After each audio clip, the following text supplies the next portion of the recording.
This is also a very important question, which is regarding what is haram. Haram are again from the types of rulings that are associated with certain things and actions. And so what does this mean? Number one, that what is considered haram or prohibited are things that become binding upon you to leave off, to not do. And its implications, like we mentioned in the first two scenarios, are two as well. Number one, that you are rewarded for leaving it off.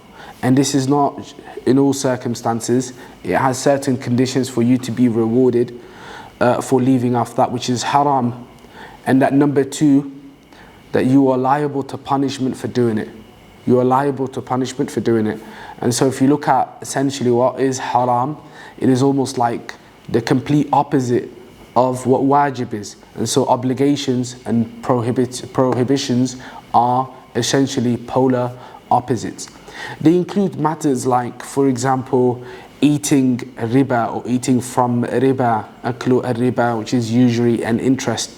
Allah subhanahu wa ta'ala says, La ta'kulu riba, do not eat from interest and usury. And so that is considered haram.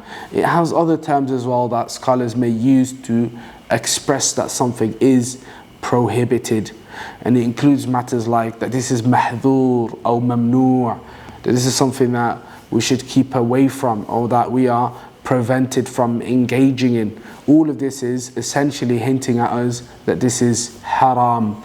The topic of prohibitions does not just connect to the reality of prohibitions, but it's one of the terminologies that we as Muslims are encouraged to be very careful with regards to using, and that we shouldn't just overly express that something is haram without really being sure about the reality of this matter, as Allah subhanahu wa ta'ala warns us against that. Wallahu a'lam.